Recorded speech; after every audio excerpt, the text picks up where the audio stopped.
All right, when you're looking to simplify this, the first step is to factor the numerator and denominator completely.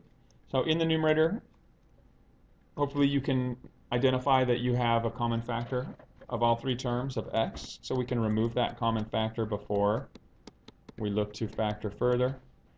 And in the denominator, we have the difference of squares. So the difference of squares is a special factor form that allows you to factor it into the sum and difference of the terms being squared. So we have an x squared to give the first term, and we have a 2 squared to give the second term. So it factors into the sum and difference of those.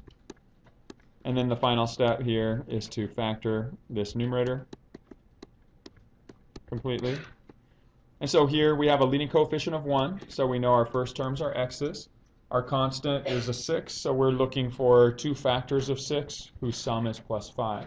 Now be careful with the number 6 at the end and 5 in the middle.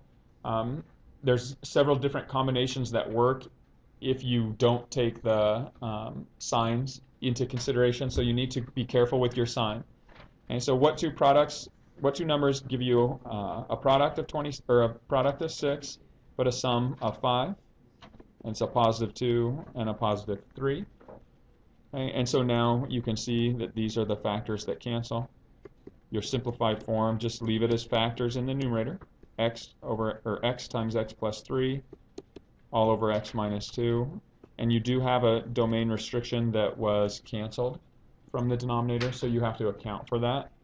What value of x would have given you division by 0 here? A negative 2. And so even though you know from the original problem x can't be plus or minus 2, you can see from the simplified form that x can't be positive 2. What you don't see, because it got canceled, is that x cannot be a negative 2 either. And so that's why you have to include this particular restriction.